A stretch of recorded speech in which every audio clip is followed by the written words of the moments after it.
Khalipur road Omnagar માં રહીએ છીએ, વિસરા સિટી વાળો રોડ। અને જાજો ટાઈમ થયા ભાઈ અમારે રોડ ની સમસ્યા છે। ખોદીને વયા જાય, આખું ચોમાસું વહી ગયું, કોઈ જોવાય નથી આવતું ભાઈ। તો અમારા છોકરાઓને સ્કૂલના વાન નથી આવતા, કેવડો પ્રોબ્લેમ થાય। અને મોટા મોટા ડમ્પરિયા નીકળે ને ભાઈ, તે અમારી પાઇપલાઇન તોડતા જાય છે કયો। તો અમારા ટાંકા તૂટી જાય, ભો ટાંકા, તો કોઈ તંત્ર ધ્યાન જ નથી દેતું ભાઈ। કેટલા જાજો સમયથી આ રજૂઆત કરી છે, 7 મહિના થયા તો આમના અડધા ખોદીને વયા ગયા છે, અડધી પાઇપલાઇન નાખીને વયા ગયા છે। ચોમા કે દિવાળીએ કરશું, દિવાળી પછી કોઈ જોવાય નથી આવ્યું ભાઈ। અમે મહિલાઓ ભેગા થઈને હવે અમારો રસ્તો તો અમે બંધ જ રાખશું, જ્યાં લગી કઈ નિવારણ નહીં આવે ને ત્યાં લગી અમે અમારો રસ્તો ખોલવાના જ નથી ભાઈ।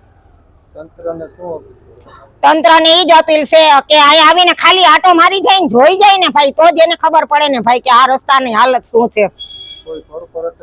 કોઈ જાણ તો અમે કેટલી વાર કરી। અમારે ઓમનગર નું મંદિર છે, ઓમકારેશ્વર ભોળાનાથ નું, ત્યાં અમે મીટિંગ કરી હતી, તોય અમને કોઈ ધ્યાન નથી દેતું કે તમે મત નથી દીધો, કે તમારા એરિયામાં હું ચૂંટાણો, તો ભાઈ એના એરિયામાં ચૂંટાણો નથી તો કેમ રાજકારણમાં આવી ગયા ભાઈ?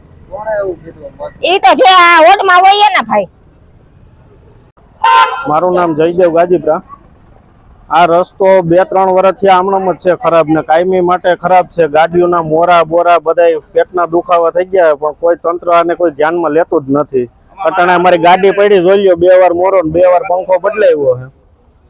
આ કોર્પોરેટર અને છોકરા તો નવી ગાડીઓ લઈ લે, નબળા માણસને શું કરવાનું ભાઈ? ગાડીઓ કઈ નવી લેવાના છે, ગાડીઓ તૂટી જાય, માણસના પેટના દુખાવા થઈ જાય છે, કોઈ કઈ ધ્યાન દેવામાં તૈયાર જ નથી। ફૂટના હાથ પગ ભાંગી જાય, ભટકાય છે માણસ।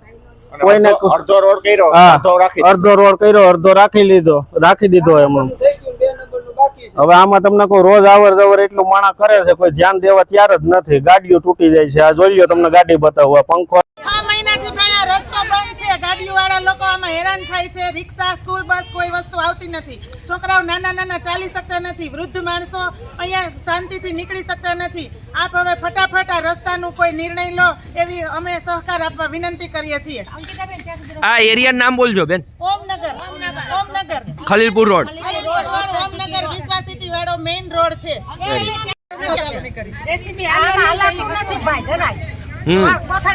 ભાંગી ગયો એક તો પગ ભાંગી ગયું, આખું સમાવ કાઢ્યો, કોઠે તારો। તમારી માંગણી શું છે હવે? 15 દિવસની અંદર રસ્તો બનવો જોઈએ, નકર એક પણ સાધન હાલવા નહીં દઈએ અમે। આખી બૈરાઓ રસ્તા ઉપર રસ્તો ક્યારથી બંધ કર્યો તમે? રસ્તો આજ બપોરથી બંધ કરો, 11 હવે કેટલો સમય બંધ રહેશે?